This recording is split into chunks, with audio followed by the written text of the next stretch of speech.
you are at home. Tell us a little bit where you live. So I live in a pretty ratty apartment, probably on like the south side of Chicago. And by ratty, I mean there's definitely rats around. I have a studio apartment, so you walk in and there's my bed, which does not have any sort of bed frame or anything. It's just a mattress on the floor, no sheets. Just sort of like a couple of blankets. It's not dirty, but it's definitely unkempt. There's just all clothes all around. Kind of looks like a whirlwind went through the apartment.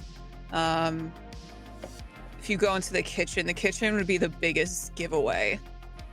There's nothing in the kitchen. Cabinets are pretty bare. Fridge is bare. Yeah, there's nothing in there. And yeah, I don't even have curtains or anything on the one window in the apartment. There's blinds, but there's no curtains. It's a pretty sad state of affairs. Yeah. It's pretty bleak. It's in the name. Can you tell us a little bit about April? So April was my foster mother, who took me in when I was 16. And she was the type of woman that took no shit, but that didn't mean she was unkind. She was incredibly kind. But when I was tantruming and on my bullshit, she was the one who set me straight. And not with any sort of cruel hand. It was with a compassionate hand. She led me to where I needed to be. She didn't push me where I needed to be. And so, as you're waking up one night, what would your average night be like, or kind of what would your routine be? I know you have a job, right? Mm-hmm. So I would get up, throw on whatever looked the cleanest, maybe attempt to brush my hair, and make my way down to the bus stop nearby, near the apartment. That would take me about a block or two away from the gas station that I work at. Night shift. Night shift at the gas station. On this night, however, as you're getting ready, you hear the front door of your apartment. A key turns in, the door opens, closes. You hear a woman's voice who's kind of singing that same little song she's always sort of humming under her breath. And when you come out of the bathroom, you see April has started tidying your place. She says, "I don't know how you do it, Cassie. Didn't I teach you better than this? Look, how long has this been there?" Oh, and she starts picking up some stuff and putting away things. Cassie is going to hurry over to her and grab the clothes out of her hand and sort of shove them in a dresser drawer somewhere. It's fine. It's fine. I know where everything is. It's all right. It's organized chaos. You always say that, Cassie, but you know that's just an excuse. It can't be organized chaos. That doesn't make sense. You find things by chance. It's not because you know where things are. You just sort of luck into them, and you can't live like that. You can't expect that to always work out for you. That pile over there has a striped sweater. All right, fine. You've made your point. You know where some of these things are. Also, it was kind of sticking out. It's pretty easy to see. How you been? No, we just got a raid. Trooper SJP And ceci n'est pas un raid. Anyone translate for me? I'm not French.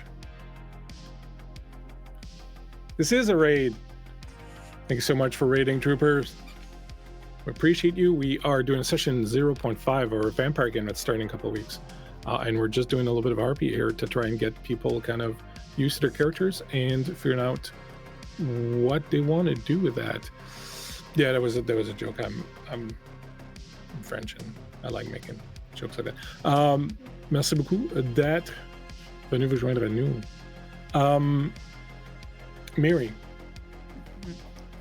April, April's there. She says, all right, you've made your point. That's fine, but I'm just saying at some point, Cassie, you're going to have to make a more concerted effort. I think you think you're happy like this, but I don't know. Sometimes I feel like when I look at you, I feel like you're just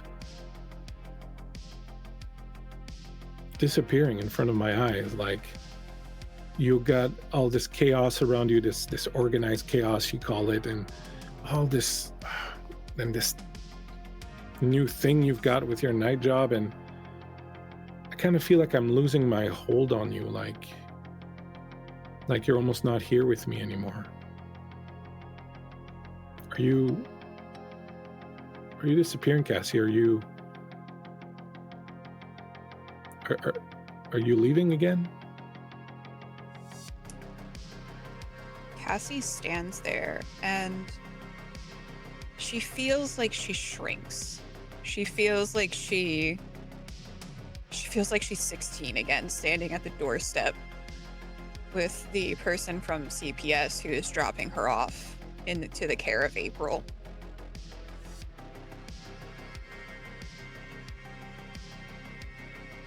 I'm not going anywhere. Am I? And she's kind of looking down at her hands. She's trying to see if she's see-through. Well, she stands up and she takes your hand in hers. Her old, comfortable hands, like these hands have held you, and it just feels very familiar and very comfortable when she takes your hands. And she takes your hands in hers, and she's like, "You're still here, Cassie. I can still feel you, but every night you go out there, every time you step out there again, it's like you're taking a step further away from me, from who you were, from I don't really understand what's going on with you and these changes and everything that's going on, but I kind of feel like every night you take one further step away from even being Cassie, even being you. And I'm afraid for you. I'm afraid you're not going to know when enough's enough, and you're not going to be able to stop it in time. Can you tell me that? Do you even want to stop it?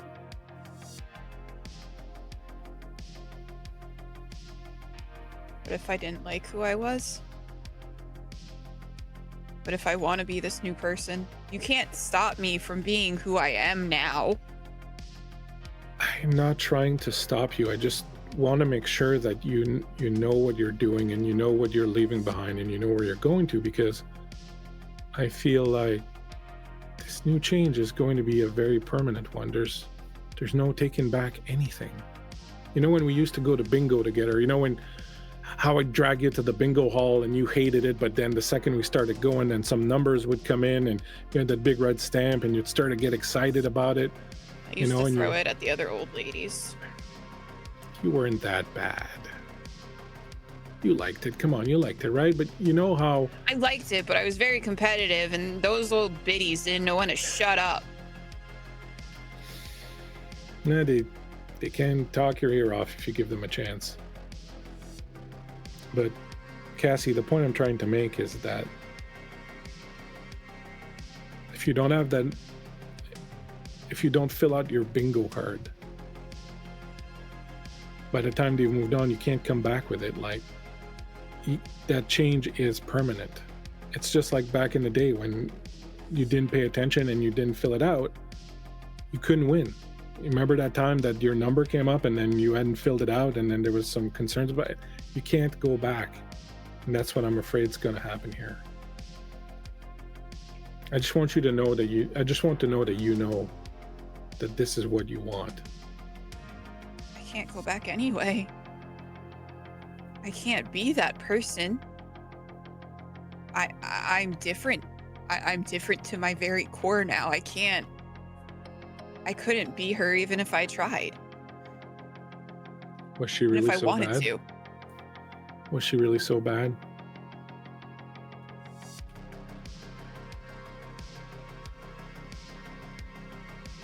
Cassie's face sort of falls. And no. Maybe not. Maybe I'm bad now.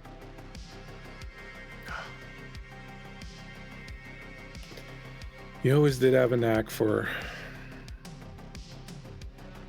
taking what little light was coming in and shunting it off. But what I saw in you back then, Cassie, when you came to live with me, I saw that light shining inside of you, and I still see it. It's still there. And I'm just afraid you're going to make a mistake if you just let it sputter out. Cassie is going to begin to pick up the clothes that are sort of lying on the floor. And as she's sort of putting them away, a little bit neater this time, she's staring at the wall in front of her. And she says, "I miss you." And there's no answer as you are alone in your apartment, watching that little faint stream of light coming through those blinds. Her shoulders sort of sag and she lets the shirt that she was holding fall to the floor.